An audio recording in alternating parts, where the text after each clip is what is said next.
Hey, wonderful COVA students. I'm going to try to show you how to find your study island assignments for each month. I have actually two courses open, split screenshot here, and we are on the course home page. And you'll see if you open up your weekly schedule that your October assignments are due at the time of this recording. And how you'll find those, it's actually conveniently located in your course. So I'm going to show you on one side the whole entire process, and then on the other side we're going to leave the directions up so you can see how to follow step by step. The first thing you want to do, I'm going to show you on the left hand side here where the directions are. If you go down underneath Unit 6, you'll see Study Island. So click there, and here are the directions that I'm going to go through with you.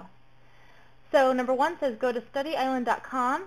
So you can do that separately in your browser, or you can also click right underneath Study Island where you see Study Island login page. So I'm going to do that over here on the right side of my screen.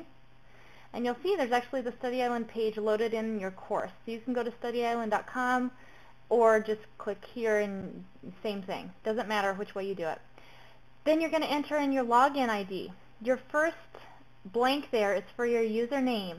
Your username is your student ID number, so let's say your student ID number is 1234, and then the @ symbol, and then COVA, all lowercase, and then you're going to type in COVA, all lowercase, for your password, and click Submit. Once you're logged in, you're going to look on the left-hand side and find My Classes. Click on that, and you'll see your pathway assignments. For this course, you're going to focus on the math pathway, and you can see this student is in 10th grade, but if you're in 9th grade, this will say 9.1, and they have completed 0 out of 3 topics.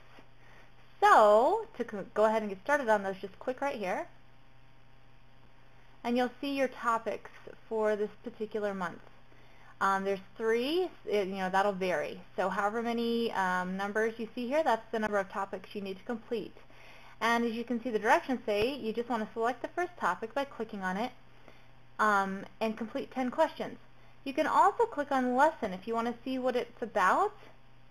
Let me put this down here. This would be object transformations. It'll give you some examples on how to complete that with a solution, and you can feel free to read through that beforehand if you'd like. If you're ready to take it, just click on the topic name.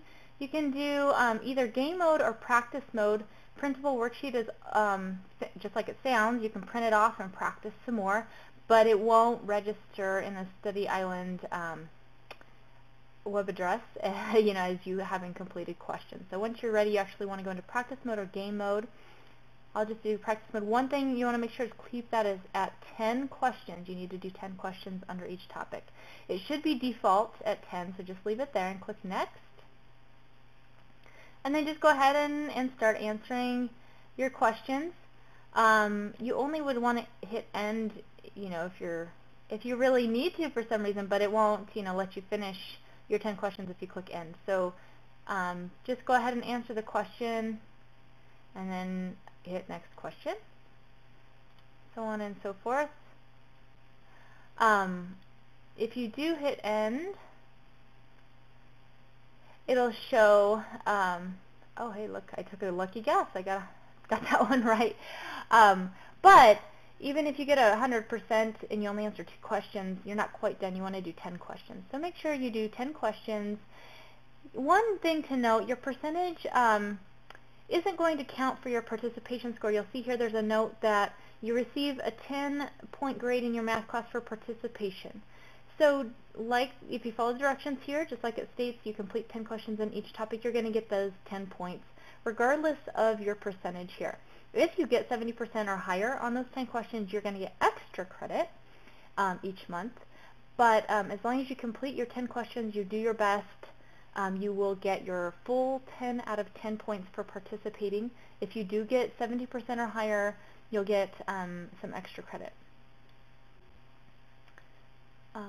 And then, let's see, return to main, and then just continue.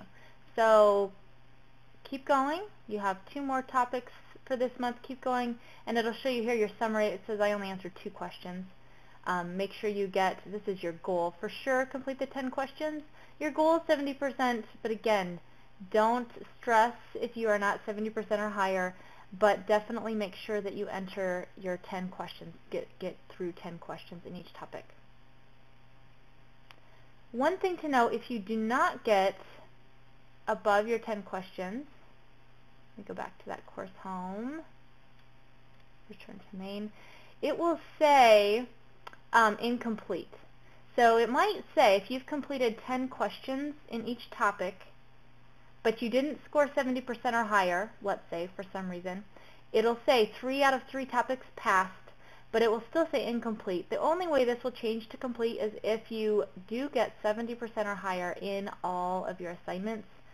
So again, what you want to check is that 3 out of 3 topics are completed, and you want to just check here that this says 10, 10, and 10, regardless of your score here. So make sure you complete 10 questions under each, and that'll get you your 10 participation points.